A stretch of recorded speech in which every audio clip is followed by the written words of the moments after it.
You've probably been told that eating too little will put you in starvation mode and completely destroy your metabolism, while also being told that if you want to lose weight, you gotta slash your calories. So who's right, and why is fat loss so freaking confusing?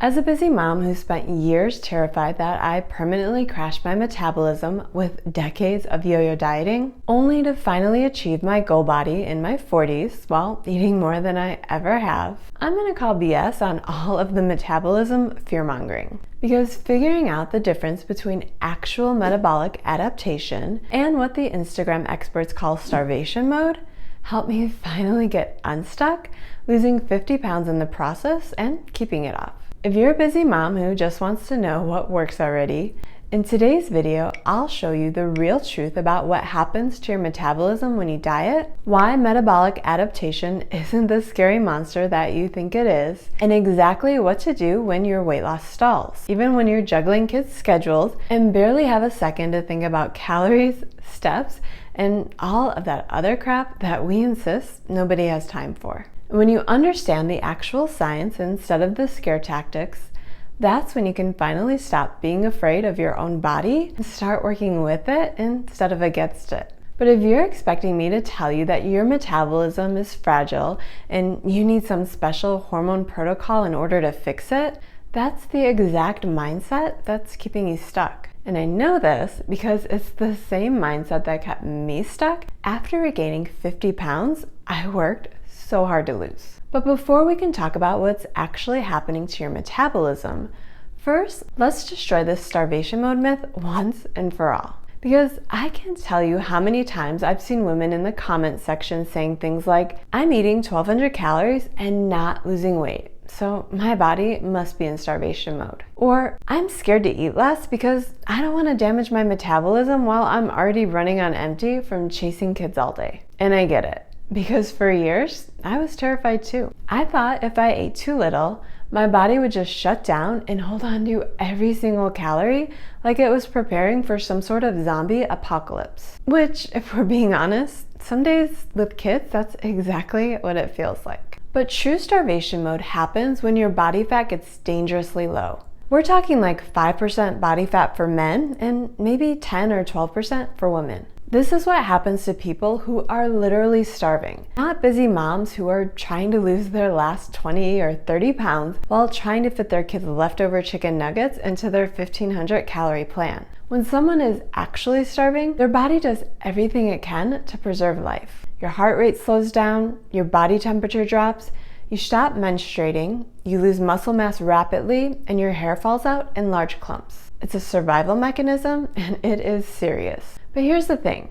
If you're a busy mom over 40 with 30 pounds to lose, you are not in starvation mode because you had a salad for lunch instead of a burrito. I know that sounds obvious when I say it like that, but apparently we all need to hear it because the internet has us all convinced that we're only one missed snack away from metabolic disaster. But even though true starvation mode isn't what's happening to you, something is happening to your metabolism when you diet, and understanding this is the key to a successful fat loss diet. What is happening when you're dieting is something called metabolic adaptation. And this is a process that's completely normal. It happens to everyone who loses weight, and it is not something to be afraid of. It's just something you have to understand so you can make adjustments when necessary. Here's what metabolic adaptation actually looks like. When you start eating less food, your body adapts by slowing your metabolism down, but just by a little. We're not talking about your metabolism grinding to a halt like most of those 25-year-old influencers will have you believe.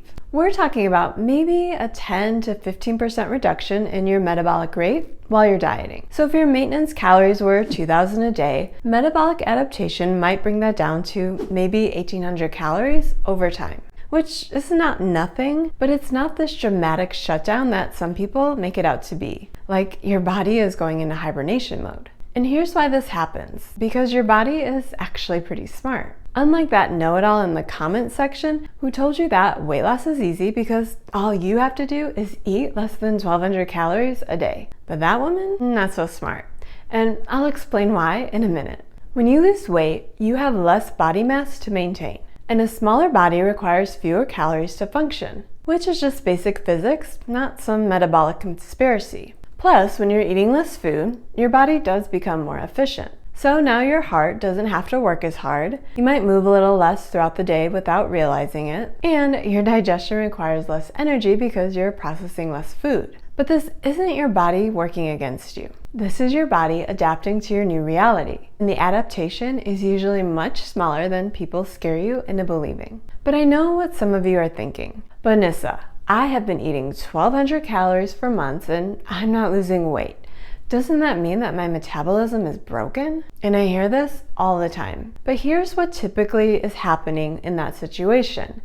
And this might sting a little, but it's the truth that you need to hear. Let me tell you about my own experience with this, because I was the queen of thinking that my metabolism was broken while simultaneously being the queen of just one more bite of everything I made for my family. A few years ago, I was convinced that my metabolism was completely destroyed because I thought I was eating what I thought was 1,600 calories a day. I was constantly pedaling away on the elliptical like some kind of fitness warrior, and my scale wouldn't budge. I was so frustrated, and I was convinced that years of yo-yo dieting ruined my metabolism forever. But instead of completely giving up, I decided to track everything I ate. And I mean everything.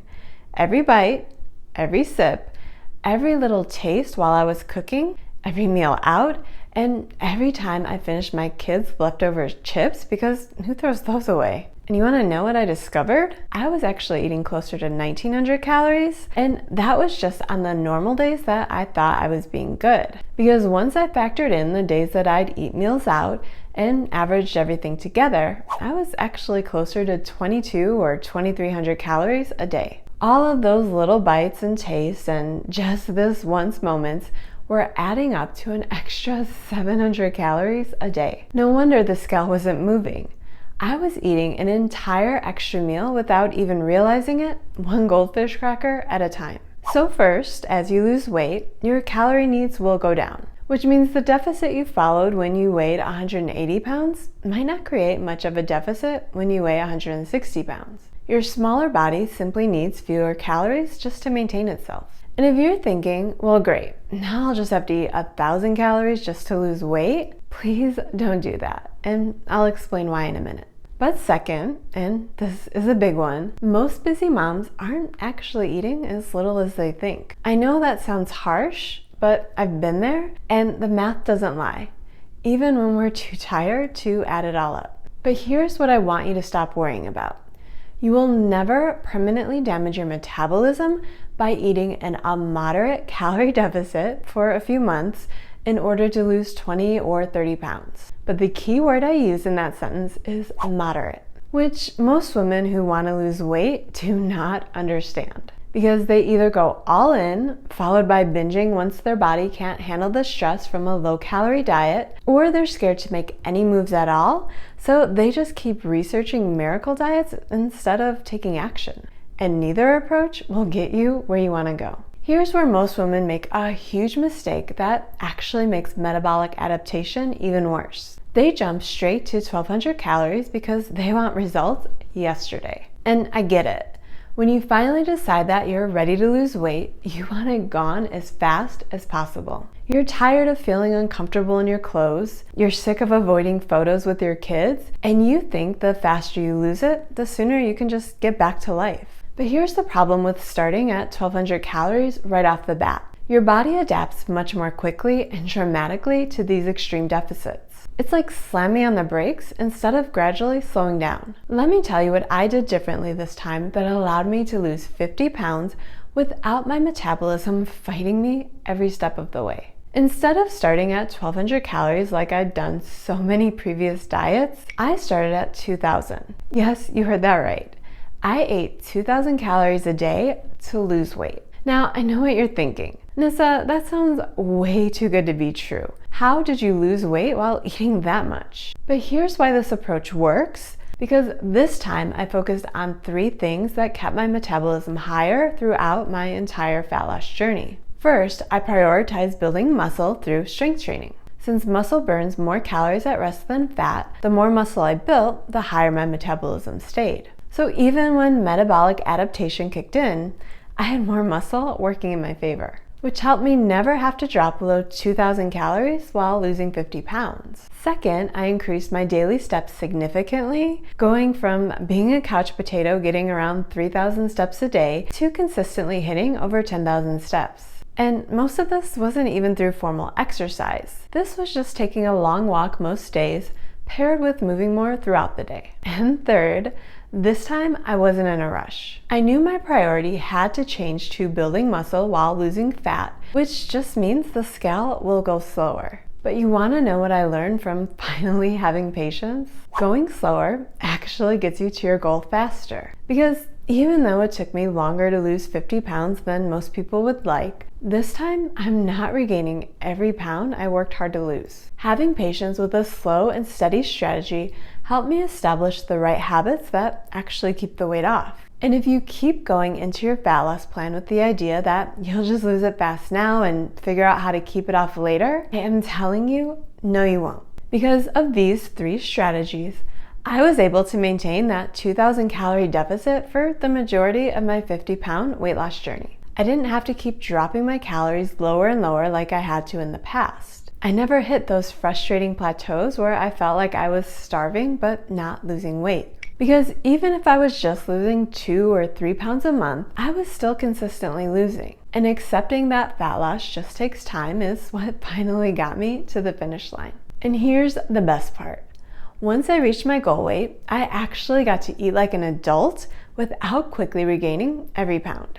Compare that to the traditional approach where you start at 1,200 calories, your body adapts quickly, your weight loss stalls, so you drop to 1,000 calories, then maybe 800 calories, until you're basically surviving on air and you still can't lose weight. Then when you try to eat like a normal person, you gain everything back because your metabolism really is in the dumpster. But here's the most important thing that I want you to take from this video. Don't let the fear of metabolic adaptation keep you from getting results. Just understand the science behind what's really happening and make the necessary adjustments. But also, don't sabotage yourself by starting with an extreme approach. Because I promise you, slow and steady really does win this race. And here's the bottom line. You can either start with a smart, moderate approach that works with your metabolism, or you can do what most busy moms do and jump straight to the extreme restriction that makes everything way harder. The human body is incredibly resilient. We've survived famines, we've survived food shortages, we've survived raising everything from toddlers to teenagers. Your metabolism won't break because you're trying to lose weight in a reasonable way. Speaking of reasonable, if you want to learn the exact routine I follow to lose 50 pounds in a very reasonable way, watch this video next. I take you through the exact 7-day routine I follow to drop 50 pounds, which is the same routine I still follow to keep it up for good.